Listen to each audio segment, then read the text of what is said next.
Welcome viewer, this video tutorial describes, fix Windows 11, 10 security or firewall settings might be blocking the connection error. First method is click Start, Settings, click Network and Internet. Click Advanced Network Settings, click Windows Firewall.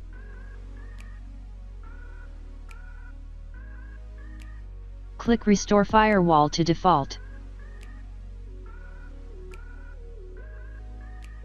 Click Restore Defaults.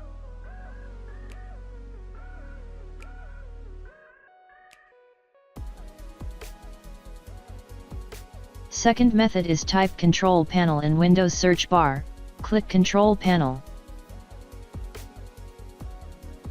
Click Windows Defender Firewall. Click Advanced Settings.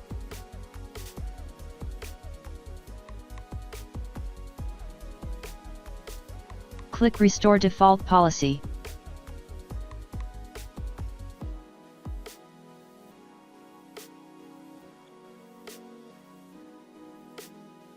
I hope this tutorial helps to you.